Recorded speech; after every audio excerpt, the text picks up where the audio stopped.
irratti bash jedhu beekan. Wallaan obboleessi maa hinaaf habiibi kiyya lafa jira kan afaan qabdu ati faateen maganaa ulii ta'uu waraanni irratti wal ajjeesite bakkatti kokkee ol qabaara toorgannee irra Ramadan.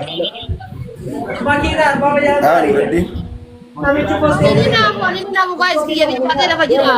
Beetii kiyya bichaatee lafa jira ni namu.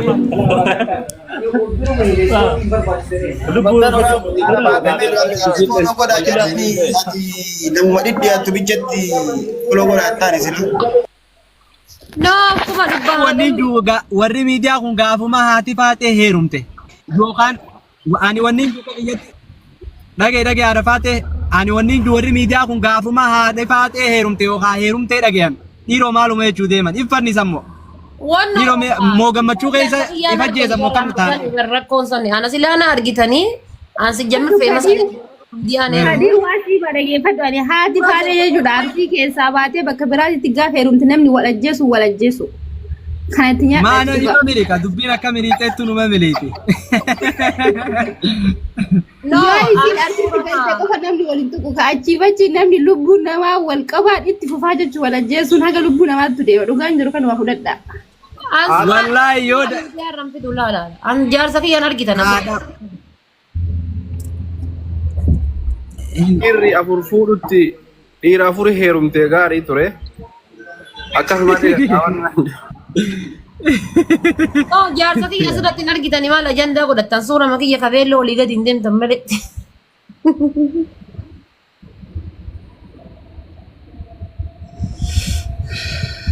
akkasi baabaan gadaa eegaara moo maal abbuutti jira jira mee meenaatti baadhu naman. maal isa beekan akka ambaasaaddaraaf goggodha akka makka waan abbaa qabeenyaa kana si goggodha boodigaardii dulloomte eessaan heerumtii Nuraddiin osoo sakkaan jetti baaba Nuraddiin muutirra jirta mee muutirra jirta baafadhurra Habibi.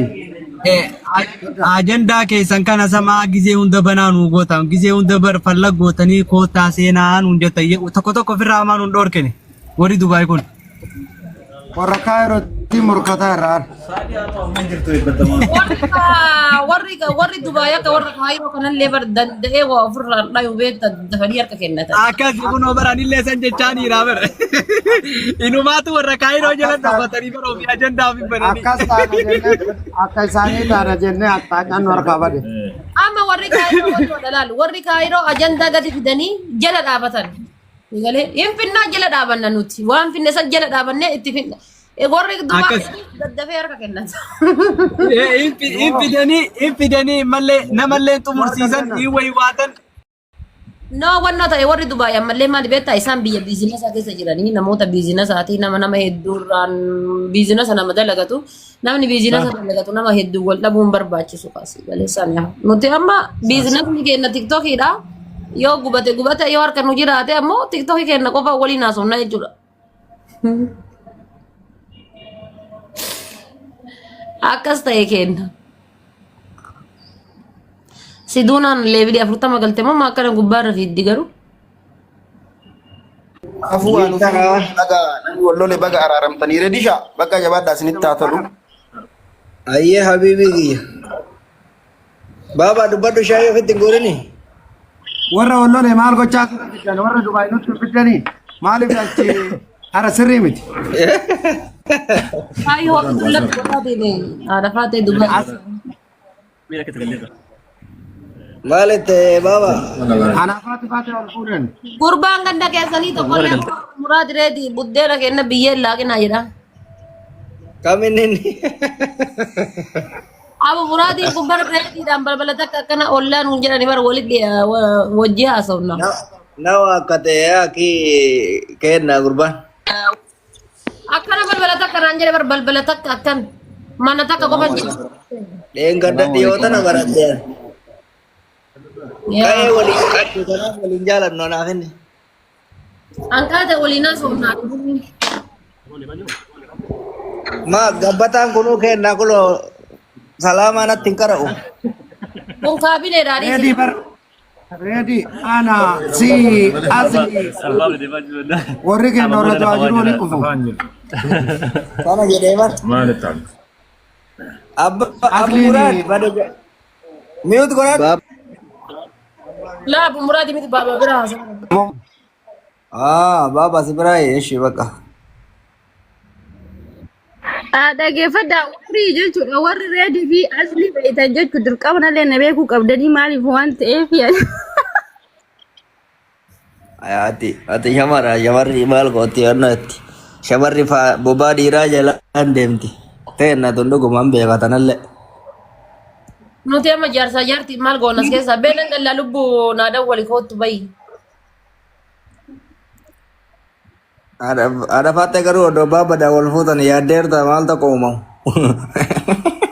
Allahu akbar. Wallahi qajeelatti yaada een ajjeesa yaa wajjeesa. Laa ilaalle siree sibiila si fuute malee siree mukaata nu irra bullutuun yaabaddan isinii fuute. Bakka bultii yaada.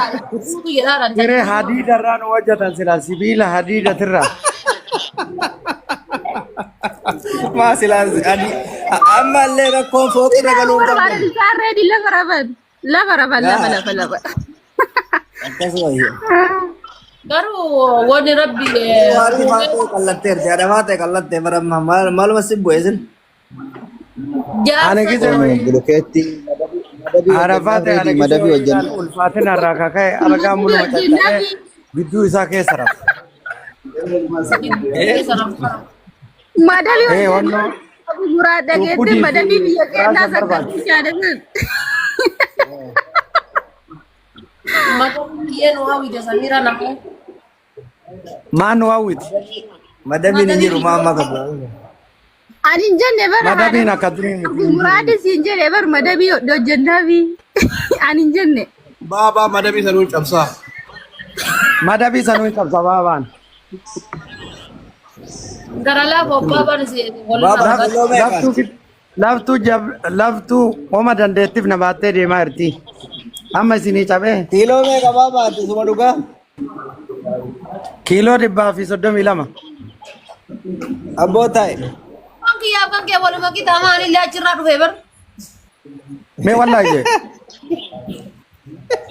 ani kiiloo meeqa beekta 106 Ante garuu ati goota. Eeggadda gara laafoo akkasii lafa darbitee bira darte wallahi dhiigicha biige.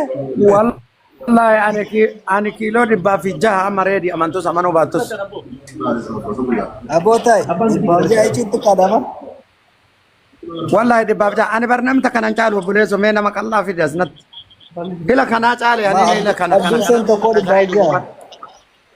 azlaal wallahi ani kana caale Kunin dia waluma kajele de mai fodu kun. Mo fodu si. abboo kun ol qajeelee deeman fuudhu siin jettati ilmoo qabdaan himaa fuute wallahi ilmoo qabdaan namni baran dubbatu Gabasatin. maaliif haaromsa nu bakka guyyaa nima fuunaanu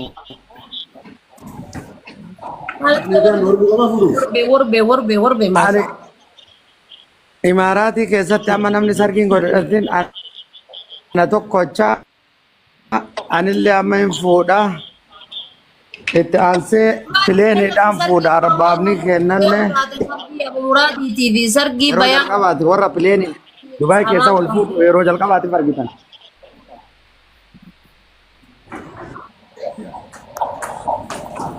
Sargii kee arguu barbaada. kaayiroo keessa dubartiin akkana bareedu jirti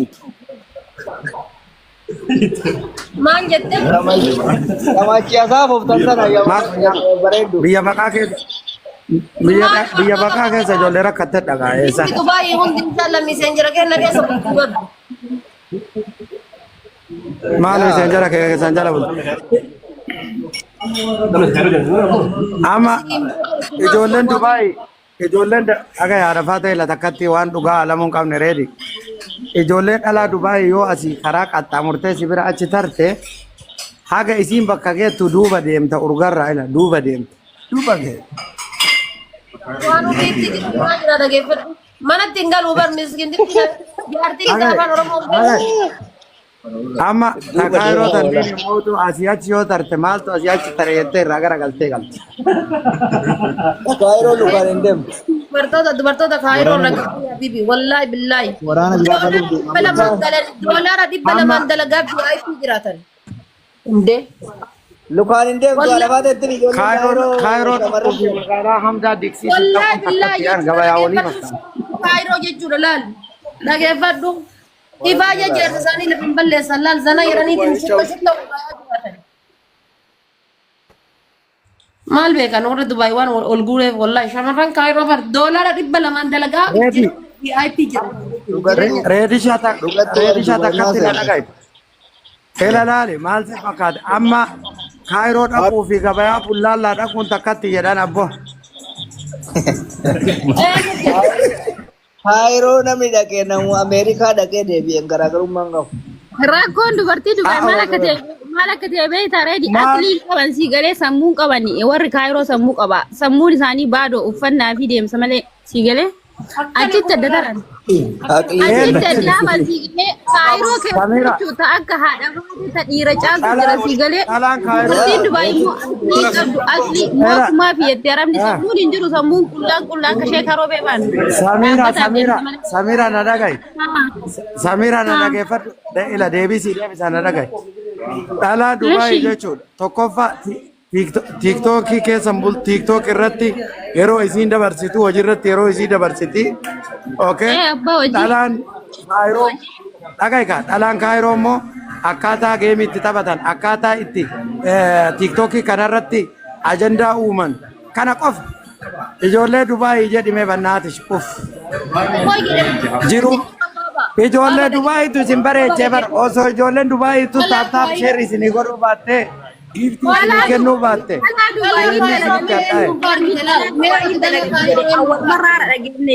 Nam dhalaan Dubaayin dalagatti jedhee awwal marraa dhagaa jirra gurruma kenna nuyi nu. Yaa kun oduu addisiidha sabbaar zeenam. Amma dhageenya. Dhalaa kaayiroo keessa haadha baatee takkatti. Ufiilee maanoo tuttee nullee maanoo nu tuffisiisaa deemtee. Ani mee jechuudha bar dubartii kaayiroo jechuun kaayiroo keessatti jechuudha warra miidiyaa fayyadamuun alatti doolaara 100 jireenya ajaa'ibaa jireenya VIP ajaa'ibaa kana jiraatu. Waa hin nyaattu digalee haqa namaa nyaattu. Haadha ani baabaa waa gaafadhaa goy baabaa dhageeffadhaa waa isin gaafadha dubartii makaayiroo jechuudha dubartii makaayiroo taazuumaa jedha kan birrii 200 kafalattee namarra galtu fidaame adda gurfaa kireeffattee galti imaaraa guutuu dubartiin kaayiroo dhalaa Dubaay malee jirti ta birrii 200 baate. Dubaay 2000 dhagaye.